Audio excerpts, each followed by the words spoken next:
podcast. We are so excited to be here with you today and talking about this topic that we have discovered in our life is powerful.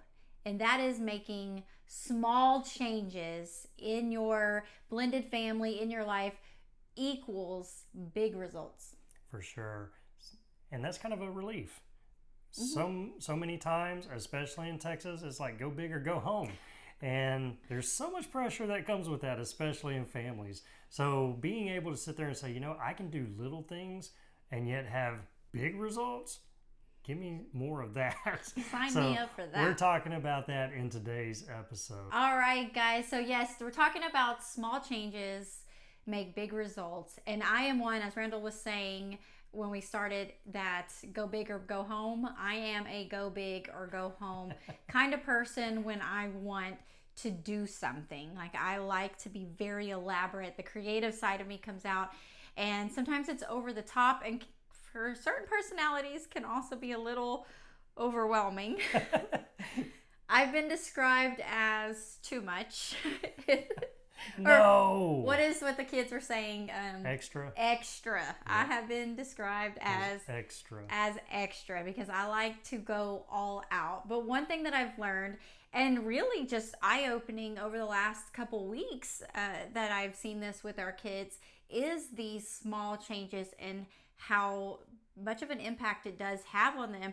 Just a few weeks ago, we've been doing this little question thing. It's kind of like an advent calendar type thing, and it has questions in it, and it's really supposed to be for couples, but Riley has been here a lot, our older Riley, and so she gets included in a lot of our couple stuff. And she enjoys it. Enjoys it. But it's been so strength building for all of our relationships. It's really been fun. Yeah, she enjoys it and we enjoy it too, and so it's been fun to see our answers. But one of the questions that was on there was, what's something that I used to do that made you happy that I don't do anymore? And so we'd pull one of these cards the other morning, and we were just talking about that. And so we, take some time to think of it, like when we're just standing around making breakfast, eating breakfast, whatever, in the kitchen, sometimes just sitting around on the couch. And so we're talking about this, and she's like, she said, I really enjoyed the sticky notes that you used to leave me, that I would go and I'd put them on her mirror or in her car, on one of her notebooks, in their lunches, on their door. One time I did it like a whole month worth, and I went, and every day I was putting something, and she was collecting all of them. I think she even still has them all on her mirror. But just that one act, the thing that I was doing, which was just saying something kind to her, about her, very intentionally leaving that for her, meant a lot to her. So what did that tell me? Oh, I need to do more of that. Yeah, and what's crazy is it's just the little things, right? Mm-hmm. It's just the little sticky note, the little words, the little things that make those big results. And as a blended family, one of the things that I know we found are some of the biggest hurdles is trying to build that trust. It's trying to build that connection. It's trying to show everyone in your home that you are accepted, you are loved. I'm not necessarily your biological parent, but I am your bonus parent, right? I'm here for you. I'm not going to leave you. And same thing with our kids is, they're not, your bonus mom coming in is not pulling her or is not pulling me away from you, but it's an addition to our family. And it's, all these different dynamics that can come in your family that you're trying to really build these relationships. You're trying to build the trust, and that, we come into a family just with a lot of tension sometimes and a lot of divisions of, I don't know if I can really trust what you're saying, or, and because those relationships haven't really been established. And for us, it took quite a few years that they hadn't been healthy established, right? So we can even years into a blended family, you can still have a family, but you haven't really built healthy foundations yet because you don't know. None of us really knew or know going into a blended family.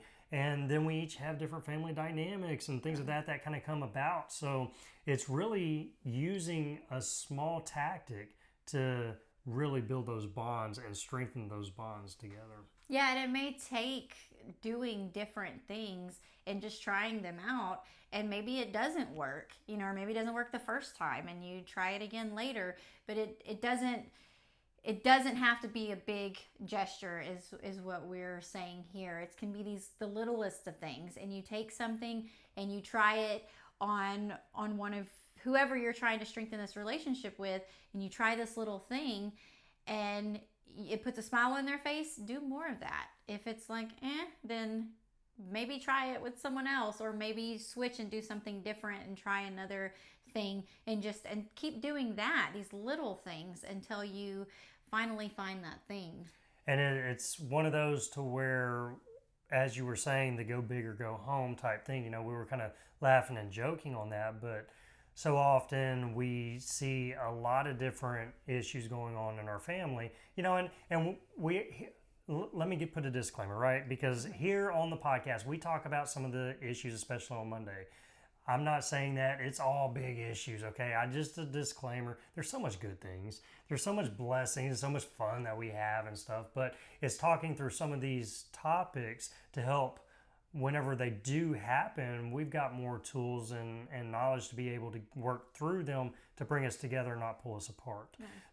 So, this is one of those topics that we can, in a blended family, even though we're having a lot of fun and a lot of good things are happening, you still do see some of these issues. Maybe it is a parent-child relationship, or maybe it's a husband-wife relationship, or maybe wives and co-parents, or husbands and co-parents, and things like that you start getting. And it's not just from one front. Sometimes it feels like it's all coming down on you at once. Mm-hmm. And whenever we have this mindset, it's like we need to change it all. We need to fix it all. And that's the beauty of this, is saying, you don't.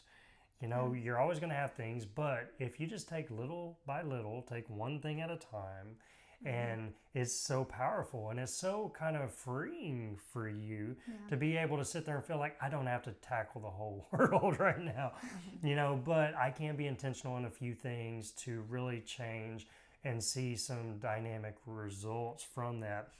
It reminds me of that analogy about the elephant, right? How do you eat an elephant? One bite at a time, you just... I like the way you one bite at a time. What's funny is that you had the elephant. I was like, wow, he just read my mind, because what came to my mind was the whole starfish analogy. Oh, the starfish analogy, yeah. Where you see all the starfish that are washed up at sea, and you want to be able to save them all, and you get discouraged because you can't save them all. And I forget exactly how the saying goes, but it's like, to the world, you meant the world to that one whose life you did save. Maybe you couldn't save everyone, but you saved that one. So that situation with our family, when there are all of these different things that we're trying to accomplish, or these relationships we're trying to build, or fires we're trying to put out, all of these different things, and it can be overwhelming because you're trying to fix everything. You're trying to save everyone, especially for the females in the family. That just, it comes natural for us to want everything to work together and everybody be so happy. So we're just juggling and trying to do it all at once. And we can't. It's not humanly possible to do that, and it puts so much pressure not only on us to do that for our family, but it puts pressure on our family too, because we're constantly trying to fix them or fix the problem.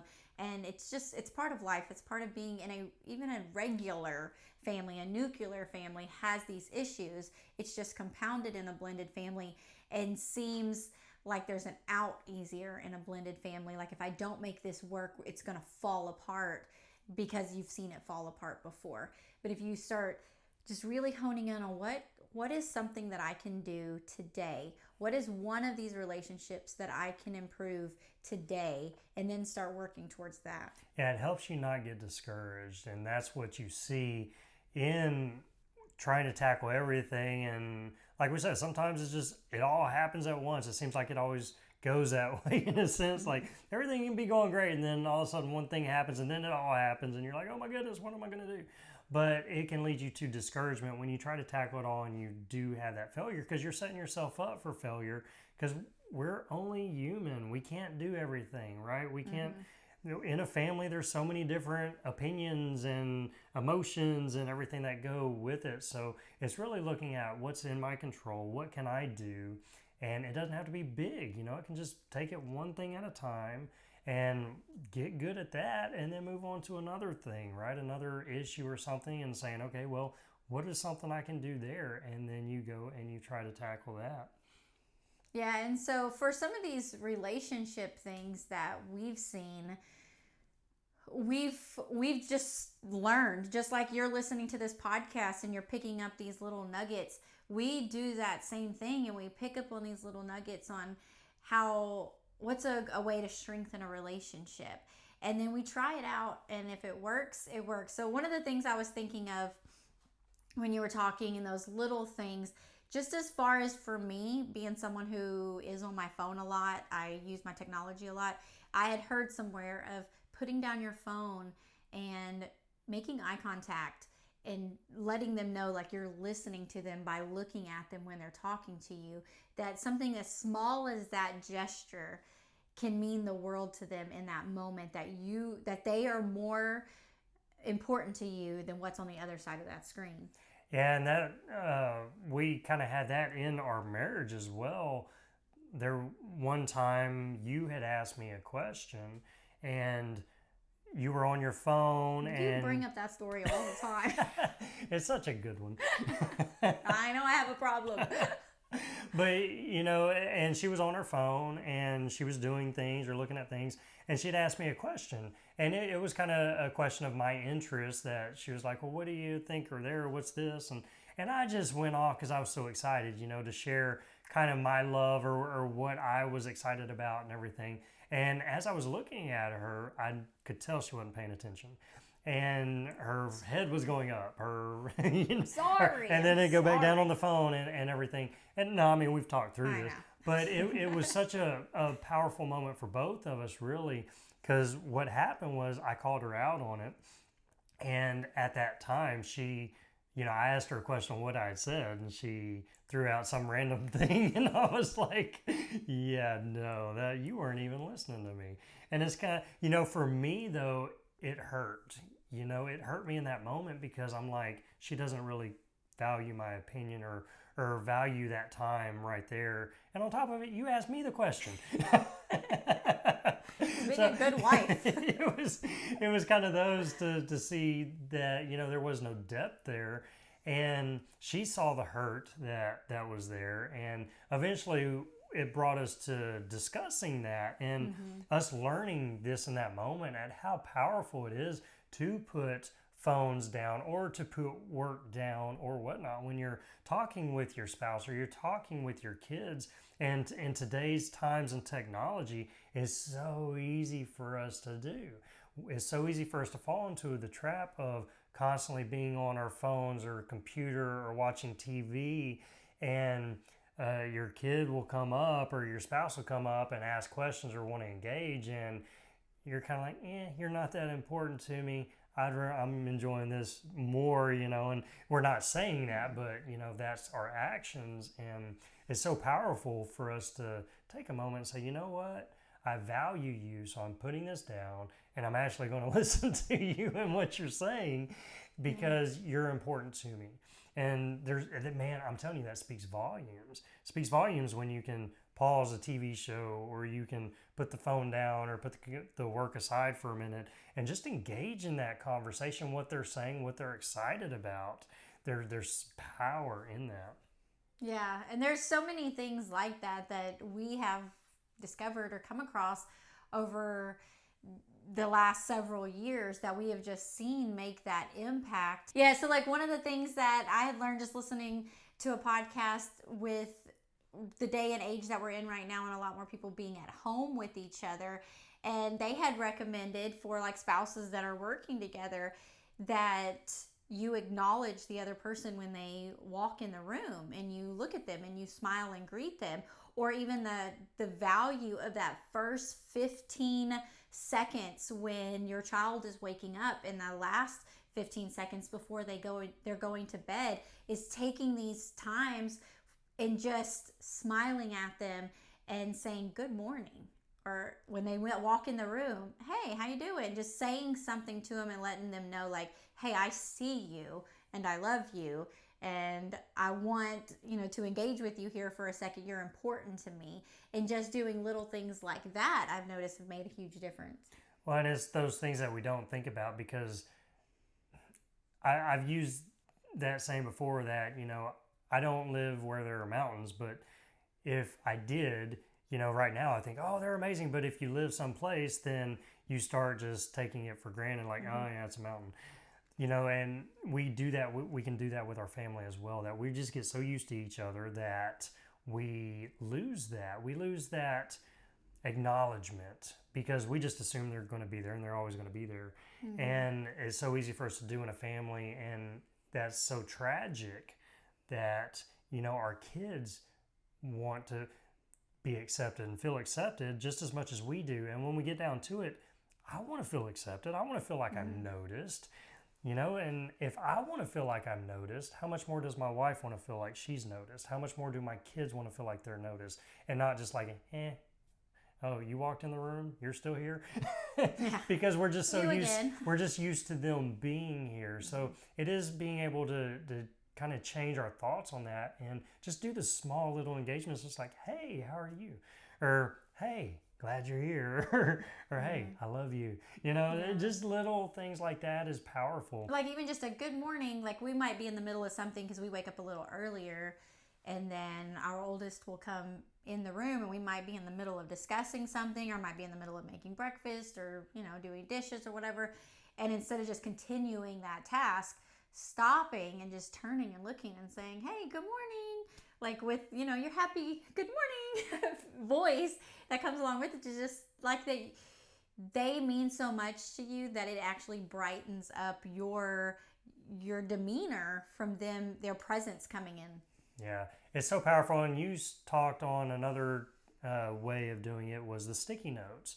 And I remember you would put sticky notes just randomly. You would do that for all of us, and you'd have sticky notes here, there, everywhere. Like you'd open up a lunchbox and there's a sticky note, and things of that nature. But it just says that you took that time out of your life to sit there and acknowledge me, and to just give me an encouraging word, or just to say I love you, or say, hey, I'm proud of you. And those things speaks volumes. Kind of like sending out a text, just a random text to your kids or to your spouse, and just, hey, thinking of you, really proud of you, or maybe take it a step further, and maybe there's something that you noticed that they did, and you're engaging on that, saying, really proud of you when you did this, and now you're being even more specific instead of just a random, let me see, I need to say something nice. Yeah.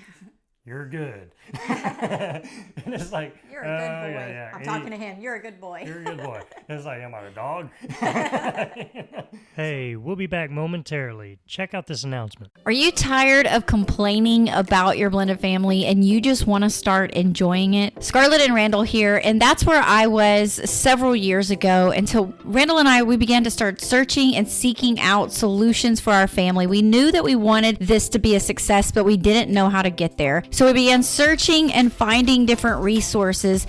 So we created this Mom's Quick Guide to Blending Her Stepfamily. It's a 5-step process for blending success. We took all the things that we've learned over the years and we've put it in this one guide for you, so that you can stop complaining about it like I was and start enjoying your family. There's so much power whenever we actually start taking some of these steps. You see the momentum shift in your family. You see so much better results, more blessings. That's what we had found out whenever we started going through it, because things weren't working as good as we wanted. Things were okay, but we wanted it better. And whenever we started doing these things, man, we saw such a change. And we want that for your family as well. We want you to have this guide. It's 5 simple steps, 5 things that you can do that can help get you those results that you want. And right now, whenever you get your copy today, we're throwing in some extra bonuses just to sweeten the deal for you.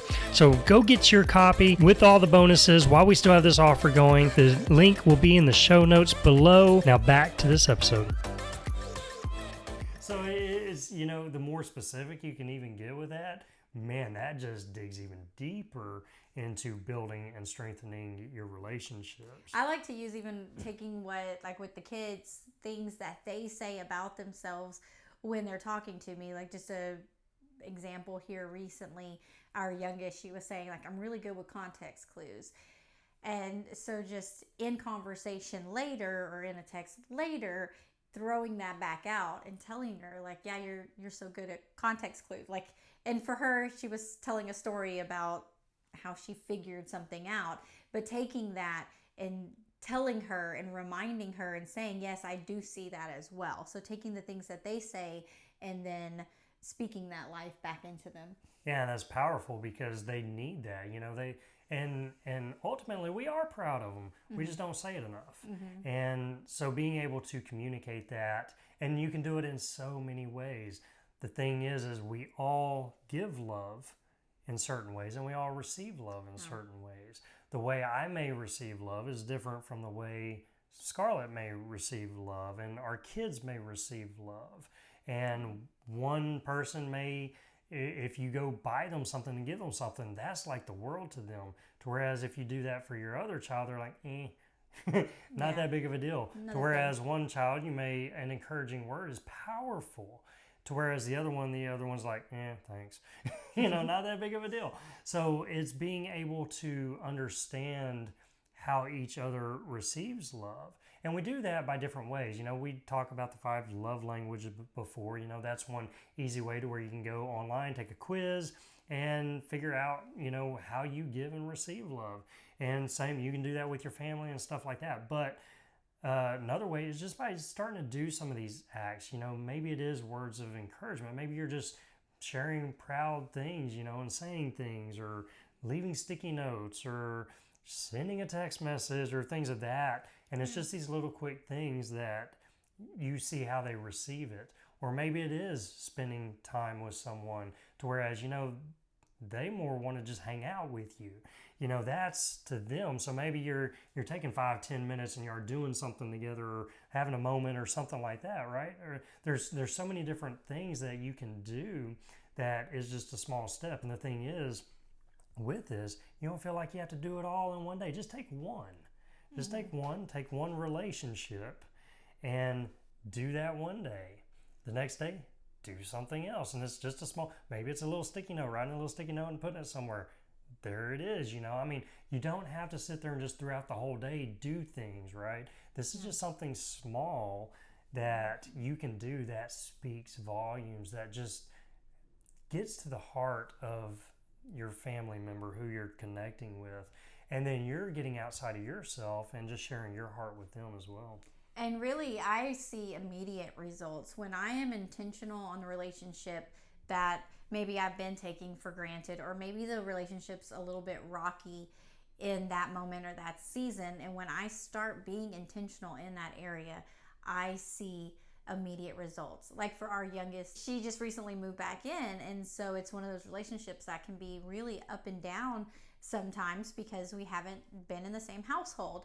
And so I've been becoming like very intentional recently on the things that I know show her love, or when she asks for something, being intentional in trying to make that happen if it's in my power.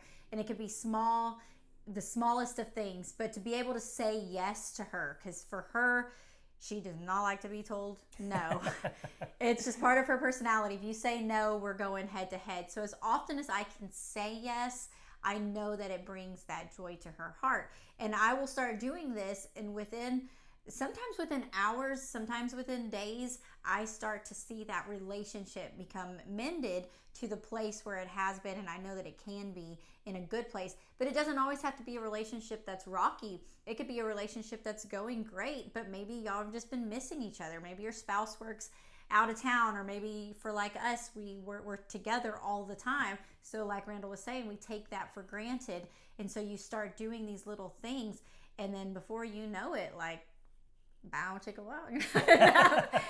You start. It increases that intimacy level. It does. It starts like, oh yeah, I love you. We're not just working together these days, but I actually, enjoy your presence again. It's that reminder, not to just them, but it's also that reminder to you of why you chose this person to do life with. And so it could be your biological child. It could be a stepchild that you're trying to, gain that trust with. It could be your spouse. It doesn't, and it could be, again, struggling, or it could be a good relationship, but it's when you become intentional in these small little things, like he's saying, to pick one thing to do each day and do that for several days in a row, and you start to see that momentum, like that snowball just growing. Yeah. And when you just take one relationship at a time, maybe this is new to you, and just do the one relationship at a time. Maybe pick 1 week and say, okay, this week I'm just focusing on this relationship, and what can I do? And every day it's just one little thing, one small thing. Maybe the next week you're taking another relationship, and maybe that just starts becoming a thing that you get really good at. Maybe now you're taking on 2 relationships. You're doing, or maybe it's the same thing, you're just doing it to 2 different people. Yeah. So there's so many different ways that you can do this, but the thing is just to be intentional with a small thing. Take that small thing, because you will get a big result from it. It's so powerful. And in blended families, that's really the heart of all of us, is we just want our family. We want to take the blend out of family and just have family, right? And so that's kind of the whole heart behind enjoying your blended family, is we're trying to blend together to where we're a family. We're a family that we love, that we have just been intentional, we've created, we know, we love, we trust each other, and it's a beautiful thing. It's a beautiful process, and this helps to enjoy that much more. Yeah. So we have also created, if you're like us, or if you're like me, you're like, okay, yeah, no, it sounds awesome. I want to do this. Just don't know how. All these things sound good, but man, it's just, I'm not good with coming up with stuff. We got you. So we created this, we call it our Enjoying Your Blended Family 7 Ways in 7 Days. We created it. It's a free thing for you. So it's free. All you got to do is go grab it. Get your copy. But what it does is it breaks it down to day 1, 2, 3, 4, 5, 6, 7. And day 1, do this. Day 2, do this. And this is such a cool thing that you don't have to even think about it. This is just a thing for you to take day 1 and go do. And it's a small little thing. It's a small little task. And now you're able to take that and you're able to tweak it to fit you and your relationships and things like that. This is just really to help get you started, get you going, right? And then do this for one relationship for 1 week and see the change, see the difference that will take place in your family. I'm telling you, you'll be surprised. So whenever you become intentional, but take this, then maybe the next week, use the same thing and do it for someone else and see the impact there. And then let this just become a thing that you start doing, or give you new ideas. And maybe you take this and this week was great. Now next week, maybe I plug in this for that. And you may notice, like when you're doing it, that it's the words of encouragement that really made that difference for one of your kids. And so doing more of that more often, maybe you notice like that something doesn't work. And we were talking about this earlier on the podcast. It might make a little bit more sense now after we've explained this process a little bit. But if you see like this doesn't really work for them, that may not be their love language, and so they don't receive it in that way, and that's okay. Like it's okay. You can replace that with something else that is speaking that love language to them, and maybe you mix it up completely because you've done this with them, and now it's a month later, 2 months later. For me, like for my daughter right now, because have been talking about this on social media, and my daughter follows me on social media. I don't want her to feel like she's a task in our podcast. So I'm not doing these things exactly the way that I'm talking about it. I'm tweaking it so that she doesn't feel like that she's a chore or something. So you can just use these and let it spark, let it be for your family. You can do it exactly like that, or just take those and tweak them a little bit to fit your kids. But we wrote them in a way that even if you did it for every single family member, it's going to look different for every single family member because they all have different interests. They all have different things that you're proud of them for. And so it shouldn't look so obvious what you're doing because it's going to be personalized with them. Yeah, for sure. So this is just a great tool that you can use. It's free for you. Get your copy. It's there. We'll put the link in the show notes so you can grab that and use that over and over and over again. So it's a really cool thing, but we have seen such great results when we do this. When we put this into our family, it just changed our dynamics. It brought us closer together, and it just continues strengthening our relationships when we do things like this. And it takes the pressure off. Like I said before, you don't have to do the big. You just have to do the small, and it gets big results. And when we do the big, it normally leads to failure, and then we think, okay, nothing's going to work. So it's really that opposite mindset of saying, you know what? Let me just start out small. Let me do some small things. I get some pretty awesome results. So do it in your family and just watch that change. Watch the blessings. I always love, we were talking about this in Ephesians 4:29, just poured into our hearts, just God encouraging us through his words. It says, don't use any ugly words, but let your words be beautiful gifts that just bring encouragement. And it's so powerful in our relationships that when we do that, man, you see it just becoming a gift in your family, a gift in your child, a gift in your spouse. And man, I'm telling you, it just does wonders, and it does wonders for yourself as well. You're like, once you see that change or that light in them, man, it just powers you up even more. So that's just that encouragement of God just sharing this and really showing us the power behind our words and our actions, and how so much we can either let it bring our family down, or we can use it as a great encouragement to really build us up. Yes, and when God's word gives us these instructions on things to do, he also equips us with the ability to be able to do that. And so if you're fixing to go into this and strengthening one of these relationships in your family, turning to God first before you even start, and just pouring your heart out to him. God, this is what I want. Like, I'm trying to strengthen this relationship. What can I do? Give me ideas. Give me new creative ideas. I pray that all the time for our kids. Give me new creative ideas to show them I love them. Yeah. And he shows me those things. Or I'll pray, soften their hearts and let them receive love the way that I'm intending it to. And so when you do that, when you couple like doing this with prayer and allowing God to work through you and allow him to work through them, it takes that pressure off too, because you're letting God do this whole thing. Him kind of show and guide, and really whenever you couple God's words and his help along with you doing these small little intentional things, it catapults those relationships. We have seen it over and over and over again. It is powerful. God loves you. He loves your family. He calls you blessed. So we take these little steps, and man, he just really increases those connections. So let this just be a resource for you. Go grab your copy, 7 Ways in 7 Days. Get it. It's free for you. Do it. And I'm telling you, you will see some amazing change. So awesome, guys. We love you. We will see you on the next episode. Bye.